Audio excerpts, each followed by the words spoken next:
আসসালামু আলাইকুম ওয়া রাহমাতুল্লাহি ওয়া বারাকাতুহু।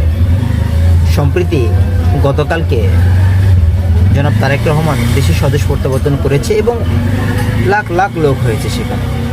আফসোসের বিষয় হচ্ছে খালেদা জিয়াকে যখন সাবেক প্রধানমন্ত্রী খালেদা জিয়াকে যখন একটি ট্রাক দিয়ে তার বাসা আটকে রাখা হচ্ছে তখন এই নেতাকর্মীগুলো কই ছিল?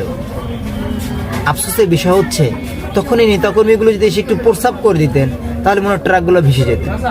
তাহলে সুসময়ে যারা স্রোতের গা ভাসিয়ে দিয়ে ভেসে যায়, এই লোকগুলোকে যদি চিহ্নিত না করা যায়, এই নেতাকর্মীগুলো কই ছিল তখন?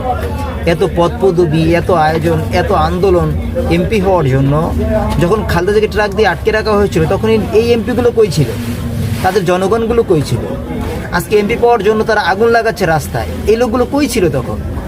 আসলে এরা সবসময় স্বার্থের সাথে কাজ করেছে।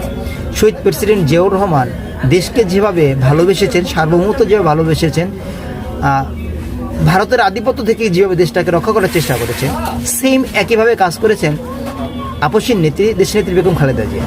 কিন্তু তার সন্তানও দেশে এসেছেন, কিন্তু সেখানে এত লোকের সংযম হওয়ার পরেও কিন্তু মানুষের ভিতরে একটু দিল নেই। দেখলাম পতাকাগুলো পাড়াচ্ছে। তো এই মানুষগুলো দ্বারা আপনি কিভাবে দেশকে ভালো, সুষ্ঠু এবং সুন্দর পরিচালনা করার চিন্তা ভাবনা করবেন? দেশে দুর্নীতি মুক্ত করবেন, আমলাতান্ত্রিক জটিলতা মুক্তি করবেন, বিচার ব্যবস্থা স্বাধীন করবেন, প্রশাসনকে স্বাধীন ন্যায্যভাবে অধিকার দেবেন কিভাবে?